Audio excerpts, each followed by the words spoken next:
I've played and covered a lot of visual novels over the years, but there are some franchises that have released a lot of handheld games that I still haven't covered. Steins Gate of the Science Adventure series is one such example. In the West, the PlayStation Vita got 2 Steins Gate games and the Nintendo Switch got 3. It wasn't until I got a request to review one of these games that I finally looked at it and decided to start covering them. As strange as a starting point as this might be, here is my review of Steins Gate My Darling's Embrace for the Nintendo Switch. Before we dive into the story, let's talk about what you may or may not need to know before diving in.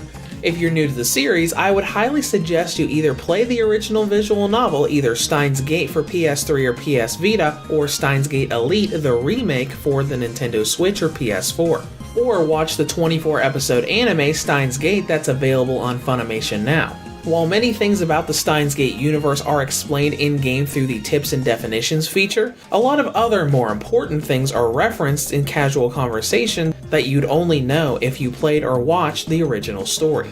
As far as the actual story goes, this game takes place in the Delta World Line, an alternate timeline of the Steins Gate series where certain characters' backgrounds have been changed to be a little bit more peaceful overall. The plot follows series protagonist Rentaro Okabe as he unknowingly jumps into the Delta World Line and proceeds to help his fellow lab members fund their laboratory by inventing and selling gadgets and having to go through the troubles said gadgets cause. When comparing this spin-off to the original story, the main pull of this game is its tone change and romance elements. It's a lot less serious than the main Steins Gate visual novels and serves as a more of a romantic dating sim sort of thing filled with a lot of comedy and lovey-dovey events. In this manner, all of the game's different routes are centered around a certain character and Okabe becoming romantically involved and close to them. When I first took a look at this, I wondered if everyone was going to actually stay in character, and I was really surprised at how well each route's arc was written. Whether you'd like to see the tsundere-heavy route of Kurisu or the realistically emotional route around Luca, everyone stays in character and there's overall just very good writing here. The only problem or fault the story has is its usage of grammar in the English translation. Almost every time the game uses a word with an apostrophe in the middle of it, the line will stop at that apostrophe, splitting that word between one line and the next. This won't make you unable to read or understand the story, but there are so many of these line breaks that I doubt I went a full 5 minutes in any part of the game's story without finding at least one. When it comes to gameplay, this is a visual novel with phone-based interactive elements thrown into the mix. Being a spin-off of Steins Gate, it shares some gameplay features and elements from that original game, namely the phone trigger or cell phone system. In typical VN fashion, most of what you'll be doing is navigating through story scenes, but you'll also receive emails, text messages, and calls pretty regularly from the other cast members. This lets you read and know what's going on with some of the other characters, as well as being able to reply and have conversations with them over certain scenes. This is also a pretty big feature when it comes to getting onto the different routes. I won't get into too many details to avoid story spoilers, but there's one particular scene in the game that has a lot of different things you can do with the phone feature, and what you decide to do decides what route you go on. Thankfully, most of these are pretty simple to get on without the use of a guide, at least outside of Mayuri's route, which is a lot more technical than just that one scene, and is very similar to the process you have to use in the original game to get the true ending.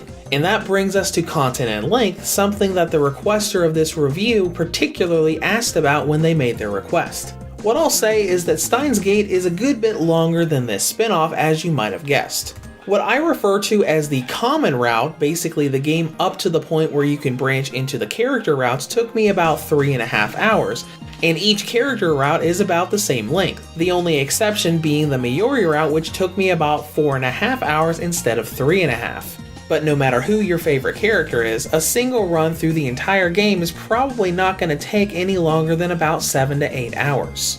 While I would definitely recommend fans of the series dive through multiple routes because they're all very different and I really loved how they handled each one, especially the Moeka and Luca routes, how much time you get out of this game and whether it's worth that full $30 price tag really depends on how many routes you want to go through. Now let's dive into presentation, but before we talk about how good the graphics look, let's talk about art styles. The original Steins Gate had a very unique style to it, and when they remade it in Steins Gate Elite a year or two ago with the anime style, a lot of longtime fans of the series weren't too happy about losing that original style. Thankfully, if you're one of those people, this game was actually made in 2011 and just recently came to the West, so it still uses that older style. Now, in terms of graphics with the Switch version, it looks very good both in docked and handheld mode. I don't have anything bad to say about performance either, so let's dive right into battery life. On the original model, Steins Gate My Darling's Embrace has a battery range of 4 hours and 10 minutes up to 5 hours and 42 minutes.